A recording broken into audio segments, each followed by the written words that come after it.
Eu acredito que este mundo está cheio de perigos. E eu quero proteger você de tudo isso.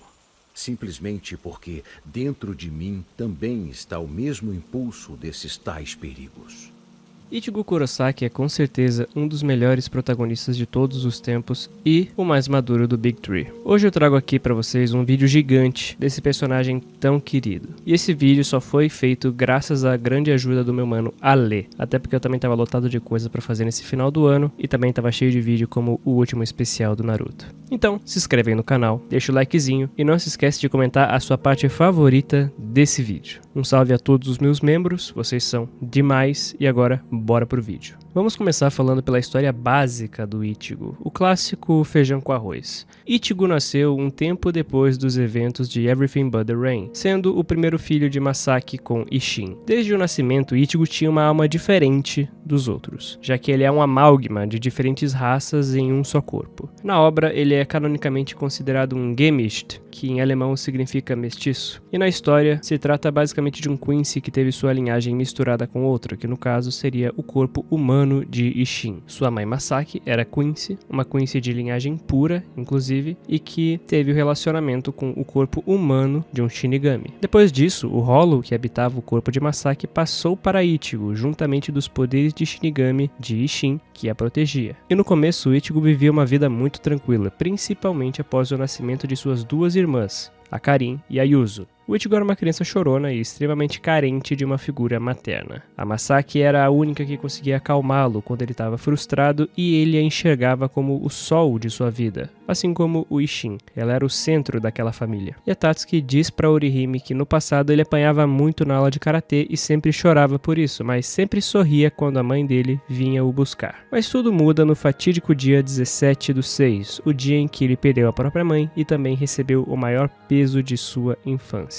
A culpa. Era um dia chuvoso, e eles estavam voltando para casa depois da aula. Já naquela época, Ichigo enxergava espíritos, mas não sabia diferenciar o que era vivo e o que era morto. Nisso ele acaba vendo uma criança lá, sozinha na chuva, e foi ajudá-la na melhor das intenções, mas acabou desmaiando. Quando ele acordou, a única visão que ele tinha era de Masaki, sua mãe, completamente ensanguentada em cima dele e já sem vida. Algo que o traumatizou profundamente. Para Freud, a relação entre mãe e filho é a primeira e mais fundamental de todas as relações humanas. É nela que se forma o núcleo do inconsciente, o ponto de partida para o desenvolvimento do ego e das futuras relações afetivas. A mãe é a fonte do alimento, calor, segurança e prazer, o mundo inteiro para o bebê. E é por isso que na leitura freudiana, a mãe é a primeira figura desejada, o objeto de amor primordial. Mesmo após superar esse conflito, o homem tende a buscar na mulher amada traços da figura materna, consciente ou inconscientemente. E isso também acaba explicando mais pra frente o porquê do Ichigo se apaixonar pela Orihime e não pela Tatsuki ou Rukia, por exemplo. Assim, a mãe é tanto o primeiro amor quanto a primeira perda, e essa dualidade molda toda a estrutura do desejo humano. Masaki representa a mãe ideal freudiana. Ela é doce, acolhedora, protegeu o Ichigo com autossacrifício e é literalmente sua ponte entre o mundo humano e o mundo espiritual, algo que o define para sempre. Quando o Ichigo perde a Masaki, ele perde não só a sua mãe, mas também a sua sensação de segurança e calor. Isso o leva a ter um sentimento de culpa, e esse sentimento é um dos pilares do superego, a instância moral que nasce da internalização das figuras paternais. Ichigo vive permanentemente com a culpa da morte da mãe, sempre tendo o pensamento de que ela morreu por minha causa. Essa culpa molda seu código moral e ele se torna um protetor obsessivo, incapaz de suportar ver alguém que ele ama ser ferido. Seu superego é a voz constante que diz nunca mais fale com alguém como falhou com ela. A psicanálise interpretaria muitas relações do Ichigo como projeções da figura materna. Ichigo tende a proteger mulheres como a mãe que o protegeu, criando um ciclo simbólico de repetição, como ele fez não só com a Orihime, mas com a Rukia, a Nel e, no filme 1, com a Senna. Freud chama isso de compulsão à repetição, o impulso de reviver um trauma para tentar repará-lo. E, obviamente, também temos que associar o Ichigo com a síndrome do cavaleiro branco, que é um termo na psicologia moderna usado para descrever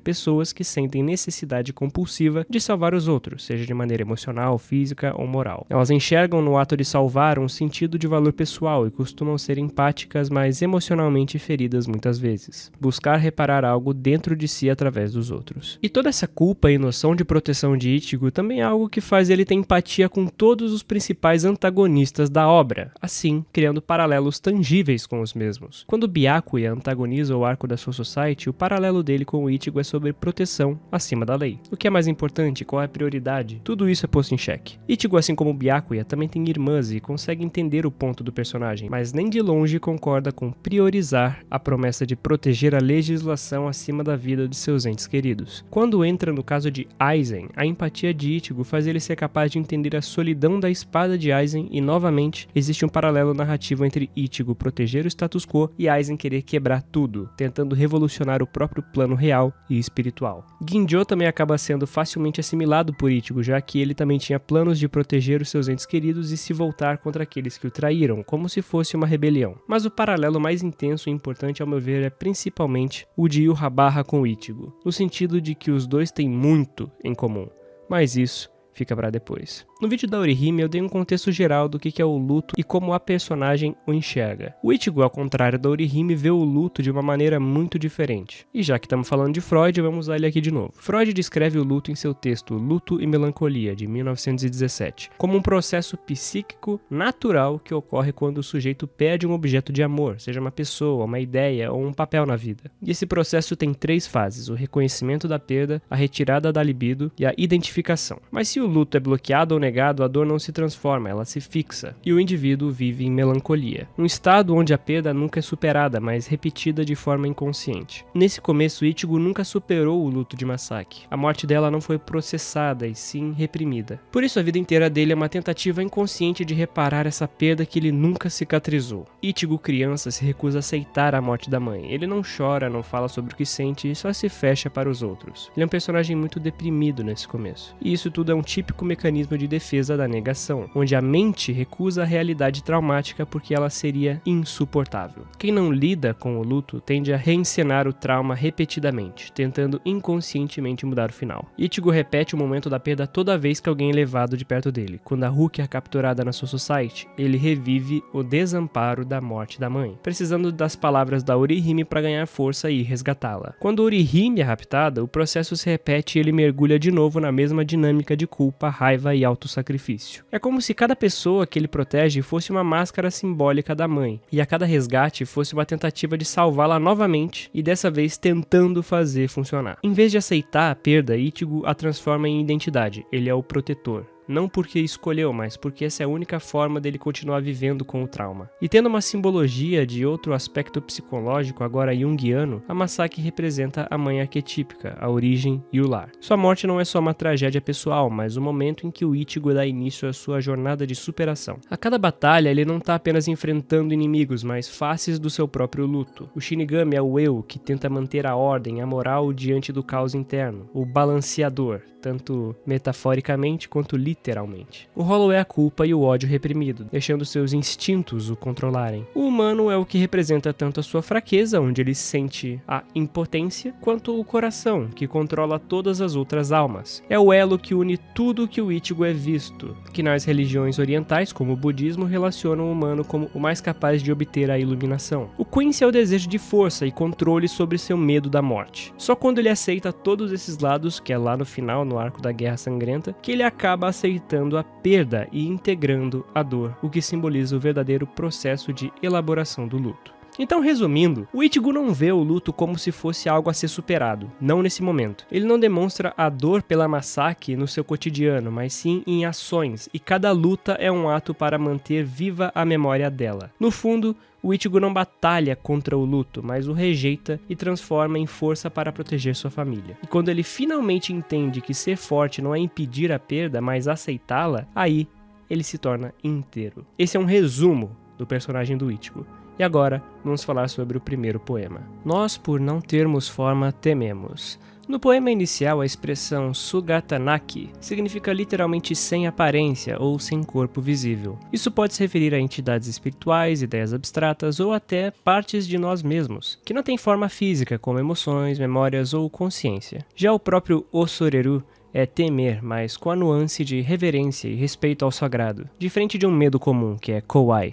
É o tipo de temor que se sente diante de algo incompreensível. O poema parece refletir o paradoxo da existência sem forma, a essência espiritual, ou o eu invisível. No primeiro capítulo de Bleach, Ichigo entra em contato com a morte pela primeira vez de forma bem literal. Ele se encontra com uma Shinigami. É o momento em que o mundo espiritual se revela para ele, os Shinigamis no caso, né, já que ele já havia espíritos nessa época. Logo a frase, por não termos forma, é tanto metafísica quanto psicológica. Ichigo no início não alcançou a iluminação, ele é alguém que está no começo de sua jornada espiritual e de autoconhecimento. Para ele, o vazio é assustador, é o medo de ser nada ou de ser tudo. O poema então antecipa toda a trajetória do Ichigo, a busca por uma forma para aquilo que ele nasceu. É a confissão de Ichigo antes de se tornar quem ele é. Ele teme o invisível, o incerto, mas toda a jornada de Bleach é o processo de transformar esse medo em identidade, o desespero em forma da alma. É compreender que o vazio não é a ausência, e sim a origem. E essa busca por identidade e de lidar com o luto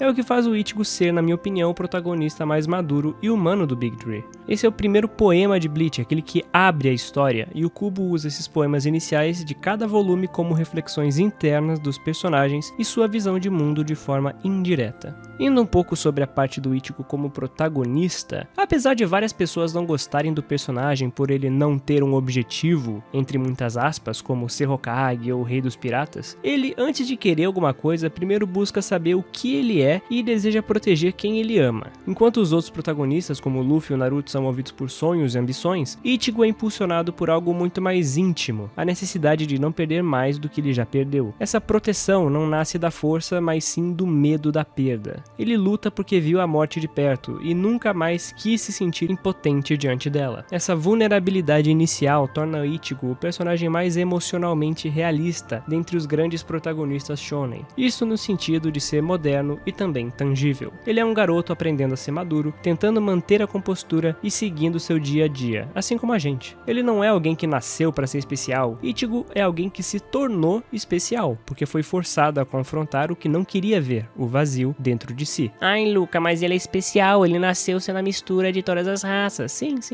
Mas ele não nasceu pra isso. Ele poderia só ter continuado a viver como um humano normal e vida que segue. Ele teve duas chances de fazer isso, inclusive, no começo da história ou no arco dos Fullbringers, em que ele literalmente, voluntariamente, perde os poderes e pode seguir como um ser humano. Kubo constrói Bleach como uma espécie de jornada espiritual involuntária. Ichigo não busca a iluminação, ele é arrastado até ela, como um chamado da aventura da jornada do herói. E cada etapa da trilogia da morte, né, Shinigami, Hollow e Quincy, ele é obrigado a morrer simbolicamente para nascer de novo. É a metáfora do ciclo do Sansara dentro de um mangá de ação, a alma que reencarna até compreender a própria origem. Enquanto Naruto representa a crença da conexão entre os outros através do Ninshu e também a busca pela quebra do ciclo do ódio, Ichigo é a personificação da busca pela iluminação, o ser que tenta encontrar um eu entre tantos reflexos. Isso torna profundamente humano, porque nós, assim como ele, também oscilamos entre máscaras, identidades e expectativas. O verdadeiro poder de Ichigo não está em todas as raças que ele tem dentro de si, mas sim na capacidade de entender todos os lados e manter o equilíbrio em sua alma. Ele é uma alma completa dentro da história. E é justamente pela humanidade, esse contraste entre força e fragilidade, que faz de Bleach uma das obras mais influentes e famosas de sua geração. E assim, ele conseguiu seu lugar dentro do Big Tree. E sim, eu preciso falar isso, porque até hoje tem gente que não acredita que o Bleach faz parte do Big Tree. No fundo, o Bleach sempre foi uma história sobre como lidar com o luto, o medo e a busca pela identidade. E Ichigo, com sua confusão, raiva e compaixão, nos mostra que a verdadeira iluminação não é se livrar do medo, mas aceitá-lo como parte do que somos. E o início da jornada de superação do luto do Ichigo começa na batalha contra Grand Fisher. De todas as lutas que o Ichigo teve na obra, com certeza essa é uma das mais importantes para o seu crescimento. E ela é totalmente diferente do anime em comparação ao mangá. É sério, não vejam no anime, fica realmente bem ruim. No mangá, a batalha é mais violenta e o Grand Fisher utiliza a isca com o rosto da Masaki como forma de afetar o Ichigo psicologicamente. Ele é um Hollow bem cruel. E esse efeito psicológico, ele é muito perigoso e efetivo, já que a mente em Bleach é muito importante, como veremos mais pra frente. Nesse ponto, antes da luta, Ichigo se enxergava como causador da morte da própria mãe. Apesar de viver com a família, ele se isola bastante dela. Não é como um adolescente normal, mas sim como um comportamento de autodepreciação, se achando culpado por algo que ele não fez. Ele até fica irritado com a Rukia quando ela tenta falar pra ele que talvez a culpa seja de um Hollow, entrando em negação e aceitando que tudo foi culpa dele mesmo. Para Ichigo é inconcebível qualquer outra possibilidade naquele momento, e ele é bastante convencido de que ele é o culpado pela morte da própria mãe. É uma negação muito forte. E é também interessante vermos a expressão de dor que ele faz quando vai falar. Kubo desenha Ichigo como se ele estivesse falando com desdém da situação, criando uma faceta para esconder aquilo que ele sente. As expressões são muito importantes nesse primeiro momento. Até que ele observa o espírito que viu quando sua mãe morreu, e aí ele desaba. Ele até tenta, mas não consegue esconder, e se ajoelha dizendo, fui eu.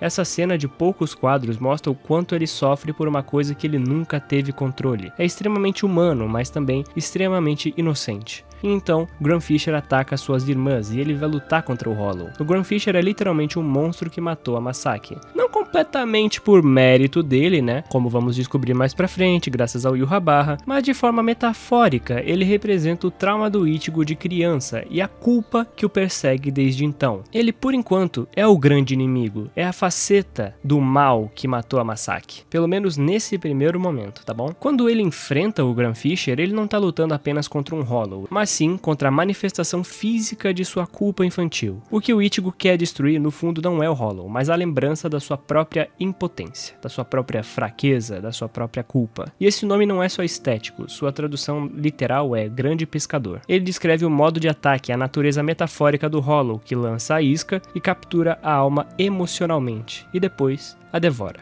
Simbolicamente, ele é o pescador de culpas, se alimentando da dor e do apego das pessoas ao passado. No caso do Ichigo, ele fisga a inocência do Ichigo e leva a Masaki, e dessa vez, ele fisga o trauma mais profundo, a memória da mãe. Outro detalhe muito bom é que a Rukia tenta ajudar na luta, como fez nas anteriores, mas o Ichigo a para, dizendo que aquela é a luta dele. E isso a faz lembrar de Kaien e também de como ele morreu, apenas pedindo para Ichigo não morrer. Coitada da Rukia, né, mano? É demais pra ela ver isso 2 vezes. Os sentimentos e pensamentos dela vamos deixar pra um vídeo futuro pra ela, onde falaremos mais sobre esses 2 tipos de luta, a luta por honra e a luta pela vida. No final da batalha, Ichigo quase derrota o Grunfisher em meia chuva. Ao contrário do anime, o Hollow usa a isca pra escapar, dizendo que vai se vingar no futuro. E como eu disse, está chovendo. Kubo sempre usa a chuva como metáfora da tristeza e do arrependimento. Reparem que a chuva está presente quando a mãe morre, durante a luta com o Grunfisher e também quando ele está no túmulo conversando com ela. A chuva simboliza o peso emocional que o Ichigo ainda não consegue dissipar. Em vários e vários momentos da obra, a chuva está lá, como um agente silencioso, só para nos mostrar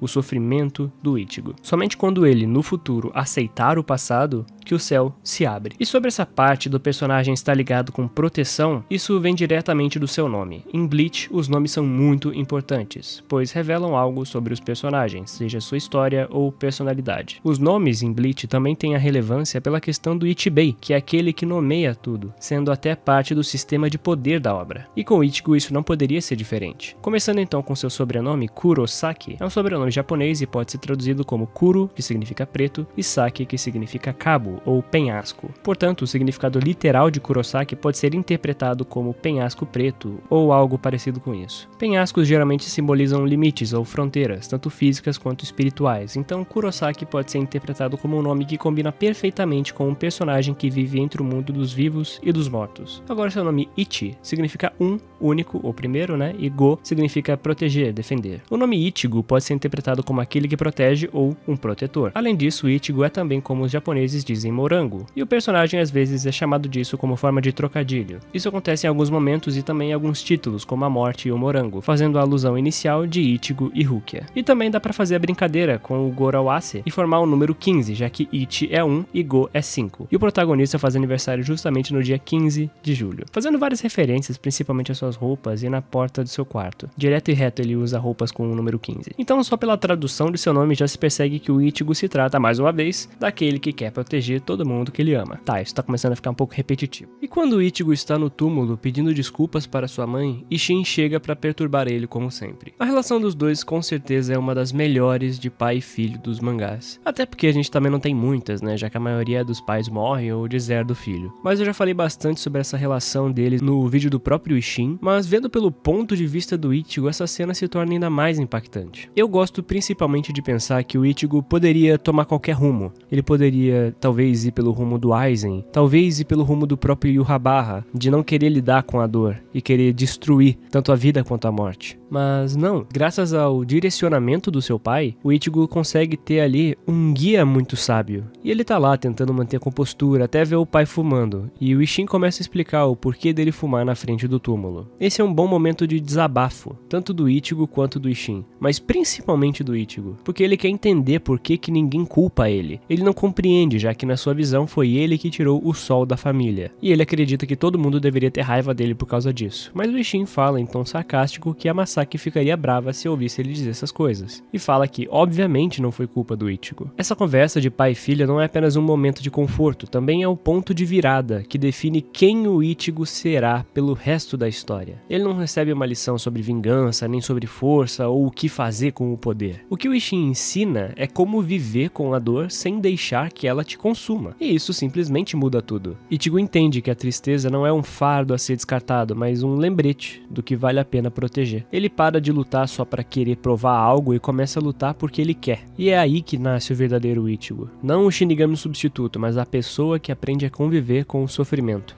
E isso, cara, é a principal ideologia do Ichigo. É isso que o diferencia dos principais antagonistas da obra. É algo muito sutil, mas extremamente valioso e importante. E agora finalmente chegamos naquele ponto, a relação entre o Ichigo e a Rukia, que é tão polêmica tanto dentro quanto fora da fandom. E muitos interpretam a relação deles de forma errada, sempre acreditando que eles seriam amantes e apaixonados um pelo outro. Não me leva a mal, se você quiser acreditar nisso e tudo mais, e ir por uma visão distorcida da obra original, que seria o mangá, tudo bem, não tem problema. Afinal de contas, gosto é gosto. Mas nós temos que entender o que de fato está escrito na obra. Qual é o papel da Rukia na história e a sua importância para o Ichigo? E o próprio Kubo respondeu que a Rukia ilumina o mundo do Ichigo, mencionando que a presença dela o ajuda a encontrar seu propósito e de se tornar mais determinado. Ele também acrescentou que sem a Rukia, o Ichigo jamais teria iniciado a jornada como Shinigami e não teria se tornado quem ele é. Essa fala do Kubo é essencial para entender a relação entre esses dois. A Rukia não é uma parceira romântica, ela é o ponto de partida, o gatilho existencial, e também é aquela que vai iniciar ele nessa nova jornada. Quando o Kubo diz que Rukia é aquela que ilumina o mundo do Ichigo, ele não tá falando de amor romântico, mas sim de um papel, o papel dela como guia e símbolo de transformação. A relação deles é bem espiritual e se aproxima muito do conceito japonês de Kizuna, um laço que não precisa de palavras nem do romance, porque ele é muito mais profundo do que isso. Por isso muitos fãs acabam confundindo essa conexão intensa com um amor romântico, quando na verdade o próprio Kubo nunca quis que fosse dessa forma. Ele mesmo já afirmou em outras entrevistas que Ichigo e Rukia têm uma conexão que transcende o romance tradicional. E tem um poema muito interessante que fala até sobre isso, que é o poema Será que eu conseguiria acompanhar a velocidade do mundo sem você? Esse poema reflete perfeitamente o estado interno do Ichigo após a partida da Rukia no final do arco dos Arrancars. Ele sente que o mundo continua girando, as pessoas seguem suas vidas, mas dentro dele há um vazio, o sentimento de ter perdido o ponto que dava sentido àquela existência. Em termos simbólicos, a velocidade do mundo representa o fluxo da vida, o tempo que não para enquanto você é a luz que ele perdeu. No caso, você sendo a Rukia. Ou seja, ele teme ficar preso no passado, incapaz de seguir em frente sem a presença dela. Ela era uma peça importante daquele passado que foi simplesmente tirada de lá. E por isso, muitas vezes, essa relação é interpretada como romântica pelos fãs. Mas a sua mera existência está muito além disso, porque não é simplesmente um romance. Quando a Rukia desaparece, o Ichigo não perde só uma amiga, ele perde o próprio reflexo da sua alma de Shinigami, porque os poderes que ele recebeu, querendo ou não, vieram dela. E é através dela que ele encontra a força para lutar, o motivo para proteger, o sentido da existência que o impulsiona. É quase como se ele tivesse uma dívida divina com a Rukia, porque ela fez algo muito importante para a vida dele. Ela deu movimento. Assim, a ausência da Rukia naquele arco é na verdade a ausência daquilo que dá direção à vida do próprio Ichigo. Ela é literalmente o símbolo do equilíbrio entre humano e Shinigami, e por isso a perda dela deixa ele tão triste, porque sem a Rukia o Ichigo não é só um ser humano sem poder, ele é um herói sem propósito, um coração sem luz naquele momento. E tem também a simbologia da lua branca e do sol negro, sobre o Ichigo ser um sol e não era Orihime que era o sol. Bom, vamos falar um pouquinho sobre isso. O herói lunar. É um arquétipo narrativo que se distingue do herói solar tradicional. Diferente do herói solar, que busca a vitória externa, o herói lunar vence o seu próprio mundo interior, refletindo qualidades como a sensibilidade artística, a introversão e uma grande empatia. Sua jornada é voltada para o autoconhecimento e a sabedoria, não para a conquista externa. Ele busca ver e entender o mundo, tanto o seu interior quanto o mundo exterior. Então, o Ichigo é um herói lunar? Sim e não. Na verdade, ele é os dois. E aí é que a explicação fica bem interessante. A jornada do Ichigo é a busca pela autocompreensão, mas também de se tornar uma alma completa. Eu diria que o Ichigo busca bastante a autocompreensão e isso o torna mais um herói lunar do que solar, muito mais na verdade. Ichigo é descrito como o Sol Negro, e isso é um eclipse solar. E se notarem, Ichigo é filho da Masaki, que representa o Sol, e o Ichin, um Shinigami que é frequentemente representado pela lua. Mas quando falam que ele é o Sol Negro, se referem ao fato dele ser um reflexo do poder da Rukia. Ele é a sombra dos poderes Shinigamis dela. Ichigo também encontra força na luz dos outros, nos desejos de proteger, das palavras da Rukia, no calor da Orihime. Isso reforça a ideia dele ser o reflexo do sol dos outros, não só um irradiador por si só. Não é à toa que ele deixa de usar os poderes da Rukia para usar os seus próprios, e ele é representado como uma lua negra nos desenhos de pós-fácil até a capa do volume 19, intitulado The Black Moon Rising, ou A Lua Negra Cresce. Então, enquanto Orihime, o verdadeiro sol do elenco, representa o amor e o poder de rejeitar a própria morte, o Ichigo é o Sol Negro, cuja luz é filtrada pela dor, pela perda e pela constante luta entre seus eus fragmentados, irradiando a sombra de um outro sol. Rukia, por outro lado, é a lua que guia a noite interior, a primeira a lhe mostrar o mundo espiritual. Quando Ichigo assume seus próprios poderes, se tornando a lua negra, ele se liberta da dependência simbólica do sol dos outros, e deixa de ser o reflexo e passa a ser o equilíbrio. O Black Moon Rising marca justamente essa transição, não é o fim da luz, mas a aceitação da escuridão como parte de si. A escuridão, no caso, sendo referente a Shinigami, tá? Ele compreende que dentro do eclipse há harmonia, o ponto entre sol e lua coexistem sem se anular. No fim, Ichigo não é o sol e nem a lua, ele é um instante em que ambos se sobrepõem. O eclipse em Bleach é uma metáfora do ser completo, aquele que entendeu tanto a luz quanto a sombra. E agora vamos parar de falar um pouco sobre simbologia e também psicológico e vamos adentrar no arco da Soul Society.